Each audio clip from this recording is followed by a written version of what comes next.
Okay, we're going to talk about solving rational equations. Right here, we've got some steps that you would follow. So first, factor your denominators. This is going to help you in the process of finding your least common denominator. Now that right there is really important. Okay, so we're going to do that factoring so that we can use the knowledge of what all the factors are to find the least common. You may also want to factor the numerators. We do that so that when we're done, maybe we'll notice something that can be eliminated, that can be factored out. So it's just a good idea to factor everything. But most important is to factor the denominators. Next, we're going to find that least common denominator. So this is done by examining your denominator. You're going to find the smallest term that all of the denominators go into. If they have no common factors, then you're just going to multiply them together. Now, I will show more of that, but let's just quickly talk in terms of numbers. So if I had two of these and I want to find the least common factor, one thing I might do is to find the prime factorization for each of these. So a 12 factors into a 2 squared times 3. An 8 factors into a 2 cubed. So when we're finding the least common denominator, or in this case, the least common factor of these two, one thing I can do is notice that the 8 has 3 2's. Well, our answer is going to need to have at least 3 2's. Now, even though this had 2 2's, that would not be enough to match the 3. So we're going to need a bare minimum of 3 2's. This has at least 1 3, so we're going to need that. And now we can see that this would be the least common factor. All we need to do is multiply this one by a 2, then we'd have the 3 2's. This one by a 3, and then it'd have the 3. And that right there is just going to equal 24. So that would be the least common multiple. Now we're going to do that same kind of process, but we're going to do it with entire expressions. Okay, once you found your least common denominator, you're going to multiply that to all the numerators on both sides of the equation.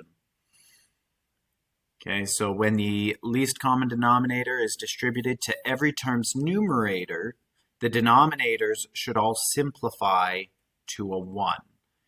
In other words, our fractions are going to simplify to the point where we don't have any more fractions. Then we just simplify and solve. Okay, so this is going to be your standard solving methods that you've been using for a long time, whether that be factoring or just adding and subtracting the same amount to both sides. You will probably need to factor if the degree of your polynomial is 2 or higher. Okay, otherwise you can just use your standard solving practices. All right, so let's go ahead and get started with this.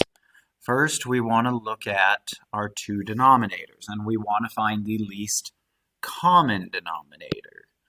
Now in this, I see we've got a factor of a 3 and a factor of 2. Neither of those can be divided out. They're both prime, so that's as far as they go.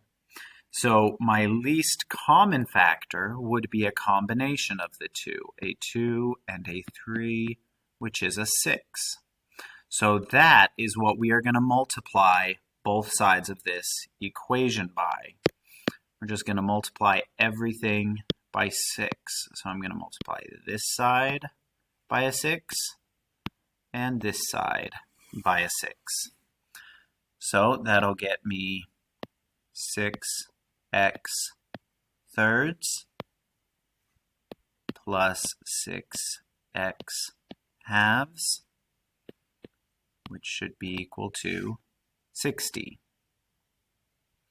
Now, 6x divided by 3 would just be 2x. And 6x divided by 2 would be 3x. 2x plus 3x is 5x. And now we'll just go ahead, divide by 5. So x is equal to 12.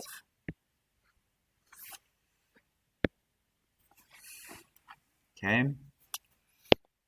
All right, over here, we've got a factor of x, and we've got a factor of 4. They don't share anything in common, and so the way we're going to find that least common multiple is just by multiplying them together. So we'd have a 4x, and that's what I'm going to multiply both sides of my equation by. Both will get multiplied by 4x. So 4x times 4 gives me 16x over x. Then we'll have 4x squared over 4. 16x divided by x would just be 16.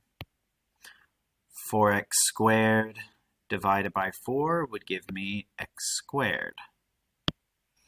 All right, so now to both sides of that, let's take a square root. We're going to have x is equal. Remember, when you take the square root of an x squared, you get two answers, a positive and a negative. So x could equal positive or negative 4.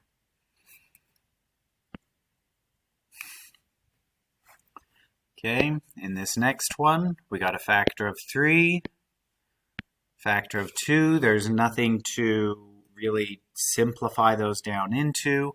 They don't share anything in common, so we just multiply them together. 2 times 3 is a 6, and that's what I'm going to multiply both sides by. Okay, so we would then get 6x minus 24 all over 3, and 6x minus 12 all over 2. Well, 6x divided by a 3 would give me 2x. Negative 24 divided by 3 gives me a negative 8. 6x divided by 2 is a 3x. Negative 12 divided by 2 is a negative 6. All right, so now let's get the variable on only one side and the constant numbers on the other. So I'm going to minus the 2x. That's going to make it so that I only have an x on the right-hand side. And let's add the 6 so we get the numbers on the other side. So 2x minus 2x is a 0. Negative 8 plus a 6 becomes negative 2. 3x minus 2x is x. Negative 6 plus 6 is a 0. So x equals negative 2. All right, so now we're getting to something that looks a bit more challenging. So first off, this one doesn't look like we can factor it any further than what it already is at. And we got this x minus 3, can't factor that anymore. X squared minus 9, however, that's a difference of squares, so we can factor that. So let's go ahead and change this. So we'll have x plus 3 plus 5 over x minus 3, which should be equal to a 6 over difference of squares factors by having x plus 3, x minus 3. All right, so notice what we now have. The x minus 3 and the x minus 3. It's shared in both of them. The x plus 3 and the x plus 3. So this is important. What we've seen in the previous ones is pretty much each time we just multiplied all the denominators together. Okay, so But if we tried to multiply all of our denominators together, think about how large that would be. We would be multiplying these three things together, and we would get an enormous denominator, common denominator. Not only that, we would then have to multiply that by the top. And then after we finished that multiplication of the top, and then we'd be combining like terms, getting the variable on only one side, we would have a massive equation to then try to factor right at the end. But by noticing that, hey, we've got these common things, what I need to make sure is this blue factor and the purple factor are in there. We don't see any other factors. There are no other numbers, there are no other factors other than just those two. So that is what I'm going to multiply both sides of the equation by. Both sides of this equation are going to be multiplied by an x plus 3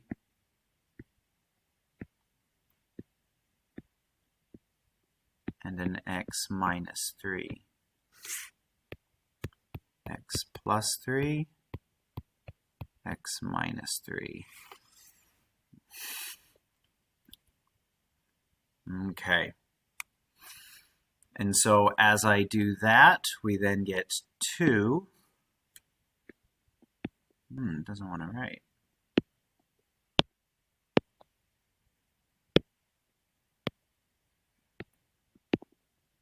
Or it just doesn't want to write right there. There we go.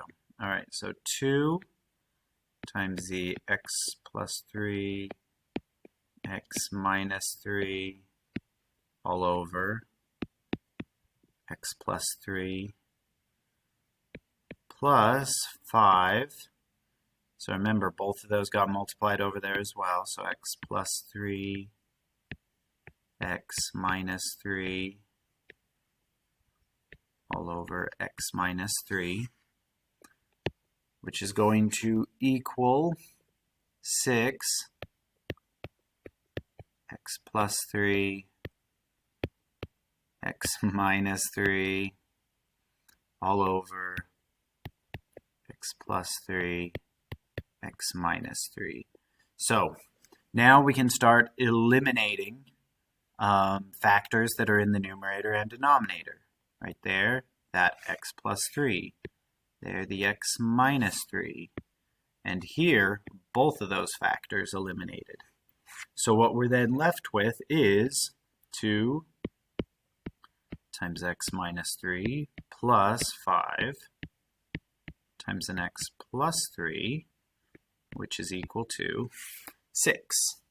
So rather than having this enormous equation, because we were smart and we used the least common denominator, we were able to avoid troubles like that.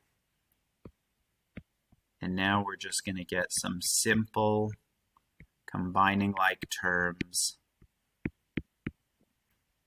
problems.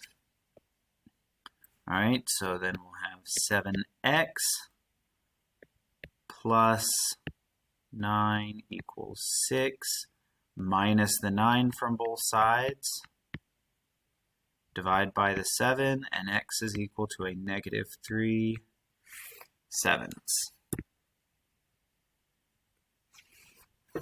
And we're done. Okay. I'm going to have to get that out of my way so that we can do this. In fact, I'm going to erase a lot more of that so that I've got the space. All right, so in this next one, let's look at our factors. We've got the x minus 1, which is different than an x minus 2, so that's a separate factor. Now, this one looks different, but it's really not quite. So in fact, before I continue, I'm going to factor that one just a little bit differently. And here's the way we're going to do it. I'm going to pull out a negative. So I'm going to pull out a negative 1. So then negative divided by negative would be a positive, and then positive divided by negative would then become a negative. Now the reason for that is this x minus 2 here, we notice we also have an x minus 2 there. And we have the x minus 1 there. So the only other factor there is negative 1. So my least common denominator is going to be one that has those three colors in it. The blue, that purple, and that green. A negative 1, an x minus 1, and an x minus a 2. So long as I'm including each of those factors, that will be the least common denominator. So now let's go ahead and show that. I'm going to multiply this left side by negative 1 times x minus 2 times x minus 1. And then over here on the right side, same thing. Multiplying by negative 1, x minus 2, x minus 1. All right, so that would then give us negative 1 times 4. We'll have a negative 4 times x minus 2, x minus 1, all over x minus 1, which should be equal to negative 1 times the 5. That'll become a negative 5, all over, negative 5 times x minus 2, x minus 1, all over x minus 2, plus 2 times negative 1, give us a negative 2, times x minus 2, x minus 1, all over negative 1, and then an x minus a 2. Ugh, that was written terribly.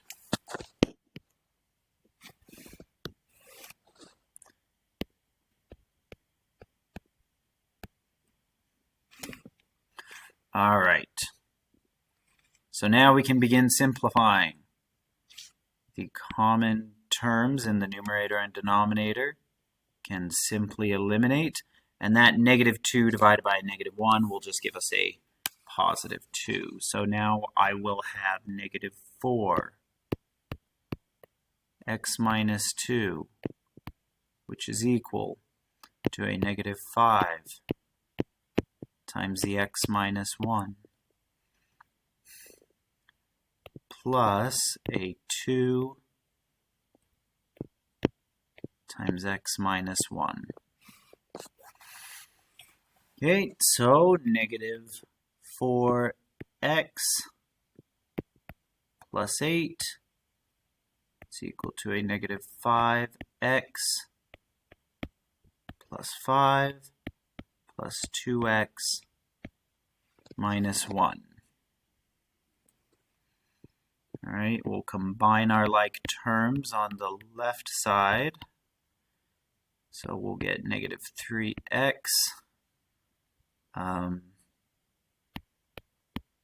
plus 4. Let's get everything to one side, so we'll add 4x to each side, and then let's get that 4 over to the other. So then that's 0, that'll just equal 4, that equals 1x and 0. So x equals 4. I know this can feel challenging when you first start out. Just remember, factor those denominators and identify how many different factors you have in all of them. Your least common denominator is going to be one that contains each of the individual factors that you identified. Just combine them all into one statement, multiply by that. Good luck.